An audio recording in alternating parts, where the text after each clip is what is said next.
Olá, estamos de volta e vamos para o último bloco. E agora, meu irmão, o bicho vai pegar. Nós vamos colocar imagens de uma fala da deputada Alê Silva, do PSL. Ela denunciou o esquema de laranjas do partido dela em Minas Gerais e foi ameaçada de morte pelo ministro do Turismo, Marcelo Álvaro Antônio, que está hoje indiciado, acusado, e tem que ir ao Senado Federal prestar esclarecimentos sobre o trambique eleitoral.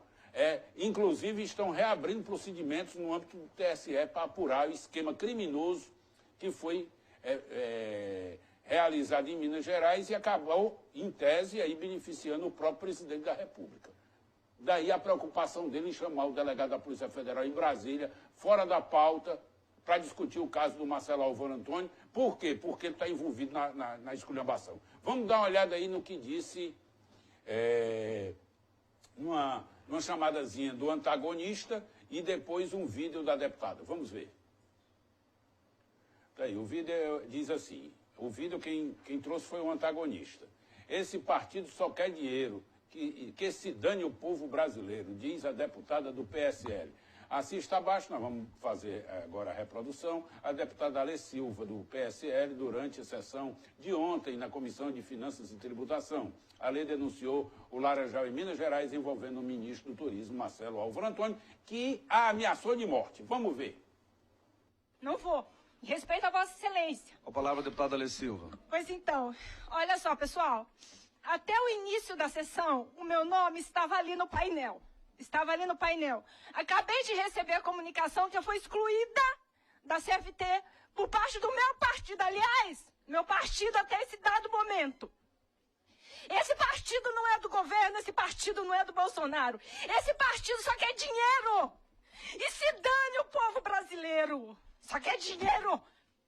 Partido pequeno, nanico, que chegou onde chegou só por parte, sabe por culpa de quem? Por causa de Bolsonaro. Se não fosse Bolsonaro, esse partido não teria nem passado na cláusula de barreira. Não teria passado. Eu defendo o Bolsonaro, mas o Alexandre Frota tem razão. Começar aqui. Olha, a deputada tem razão. Porque esse PSL, na realidade, ele era um partido nanico, era um partido de aluguel, e não foi por afinidade ideológica, não foi por afinidade programática. Sabe nem que é social liberal. Né? O Bolsonaro acabou indo para esse partido, né, e fez uma bancada grande federal que foi eleita seguindo na onda bolsonarista. E o que tem ocorrido agora é realmente uma disputa interna do partido da ala bolsonarista, liderada pelo presidente, com o presidente do partido, o deputado Luciano Bivar, que responde a vários processos, Não, é associação criminosa. Criminosa. E então há essa disputa por dinheiro, realmente. O partido, pela bancada que fez, tem direito a uma verba do fundo eleitoral muito grande, né? Os dirigentes do partido, capitaneados pelo Luciano Bivar, querem manter o controle para ficar com o controle dessa verba, e está essa disputa toda. Agora, isso reflete também aquilo que eu disse no bloco anterior, uma inabilidade grande do presidente quer dizer, não podia deixar toda essa roupa ser lavada publicamente, né? Ele tinha que utilizar da sua autoridade, do seu poder, né? E sentar rédeas do partido. Que disse que o partido não valia nada, que o Bivar não valia nada. Não podia dizer isso também. Esse estilo do Bolsonaro, né, de levar as vias de fato, né, literalmente tudo, que isso prejudica o governo, porque o governo precisa, né? Eu não estou defendendo tomar lá da cá, mas o governo precisa ter uma base parlamentar que dê sustentação ao governo, às suas propostas, né? Governo nenhum tem sucesso sem maioria no Congresso.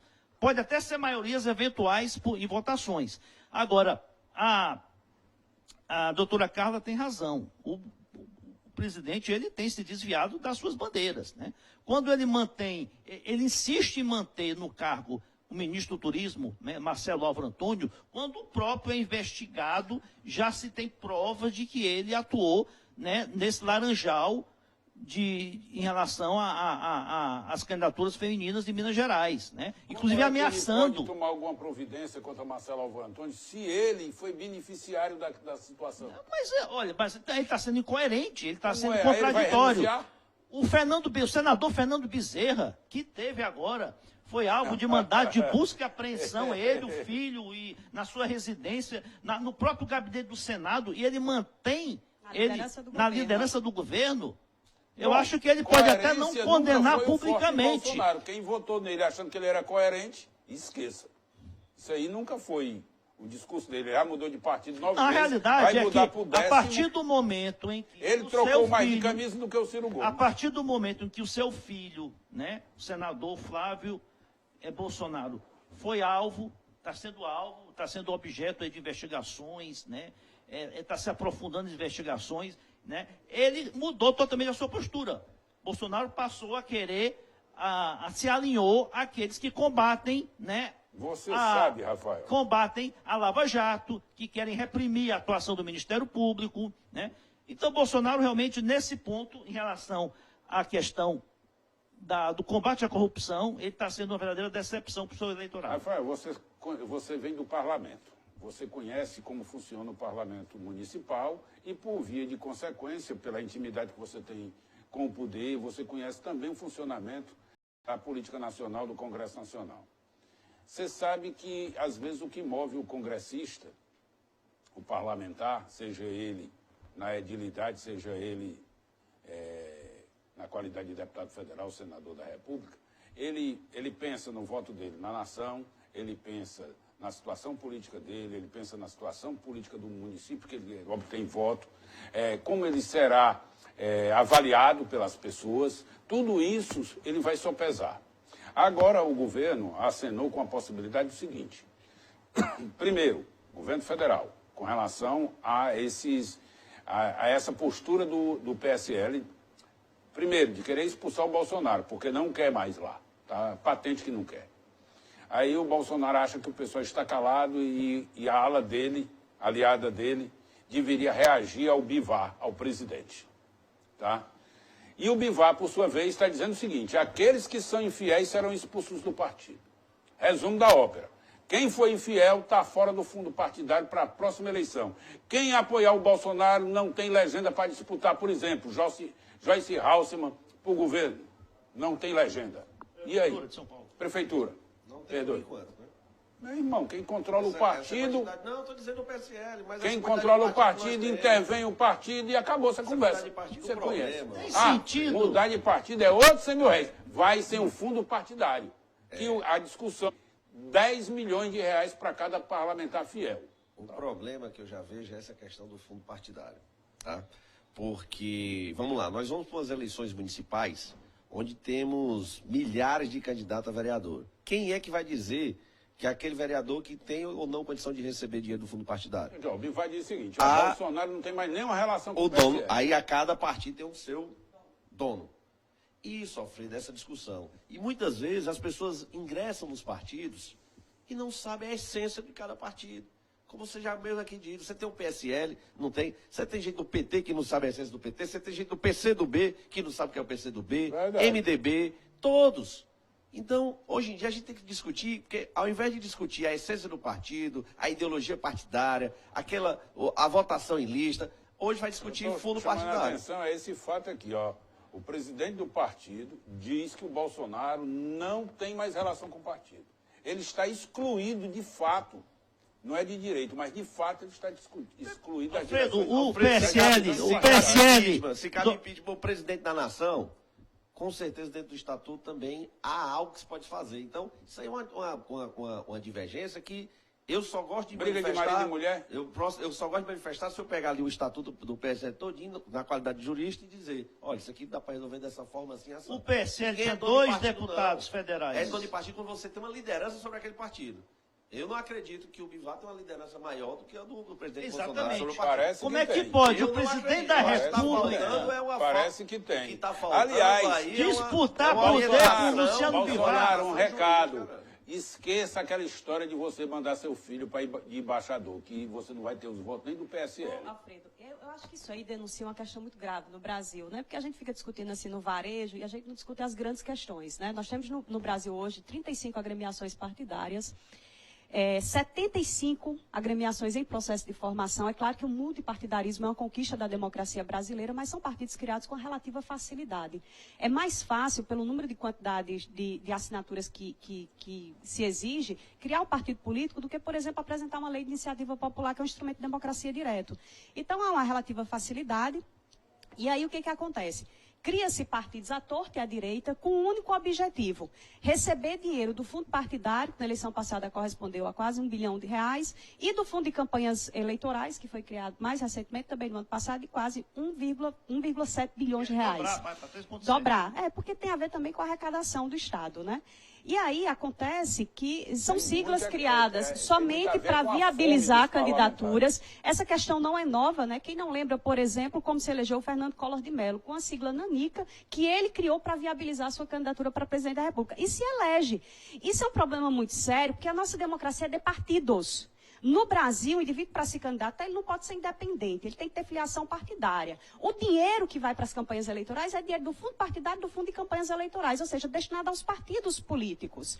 O indivíduo que exerce cargos eletivos, ele não é dono do seu mandato. O mandato pertence ao partido político, porque o eleitor, ao votar, ele na realidade está votando, ou deveria estar votando, numa ideologia, num conjunto de propostas, de programas.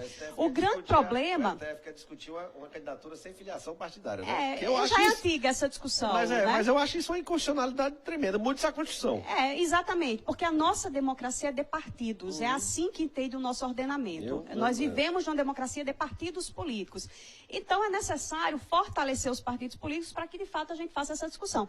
Agora, um problema sério dos partidos é porque não existe formação de liderança. São pouquíssimos os partidos políticos no Brasil que têm essa preocupação com a formação de quadros. Mas cala-se a lei eleitoral. Quando não se tem ideologia para meia dúzia deles. Então, Mas, Alfredo, olha, Alfredo. Na realidade, Alfredo, olha onde é que a gente ocorre no Brasil. O que ocorre nos países? O cidadão que quer ser candidato a um cargo majoritário, ele vai disputar a indicação do partido. Se ele perder, perdeu. Aqui não. Aqui, se ele perder, ele vai para outro partido para disputar. Ou seja, os partidos são legendas, são cartórios. Né? Então, realmente, é impraticável uma democracia com 30, 35 partidos representados. Você quer falar em ideologia? Se a nossa legislação eleitoral, ela diz que para eu ser candidato, basta eu declarar de próprio punho que sei ler e escrever, embora essa declaração demore 2 horas ou então fique olhando e repetindo. Aí, para qualquer outra situação, por exemplo, agora as eleições de conselho tutelar, para você ser conselho tutelar, você tem que demonstrar ter conhecimento sobre o ECA, faz uma prova, tem toda uma sistemática. Mas o problema é que o conselho tutelar é um cargo técnico. Mas político não é técnico. Eu acho que essas eleições para conselho tutelar é um caso de polícia. Eu não vou nem me meter nessa discussão. Zé Maria, podia chamar o delegado. Senhores, não é técnico? Nós estamos encerrando o programa. Vamos ter que fazer a intervenção aqui no puteiro do Alexandre Frota.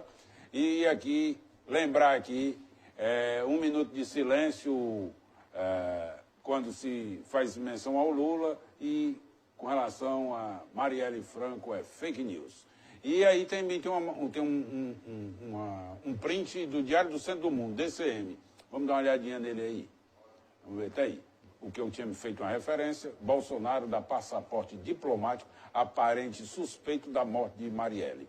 Os agraciados são sobrinhos do conselheiro acusado de obstruir a investigação da apuração policial criminal que está em curso aí para identificar os assassinos da Marielle. Alfredo, me permita, nesse momento final, parabenizar os professores, que próxima terça-feira é o Dia dos Professores. E esses, sim, são verdadeiros heróis nacionais, né? São pessoas dedicadas à educação e à tentativa de construção de um país melhor. Então, fica aqui a minha homenagem, os meus agradecimentos a todos os professores que têm se empenhado, né, numa luta pela melhoria da educação nesse país. Vamos terminar o programa homenageando 2 leões. O leão de ontem, que ganhou o jogo com o Chapecoense, e o leão do Lions, que faz aniversário, que é uma entidade de benemerência, uma associação das mais prestimosas do planeta.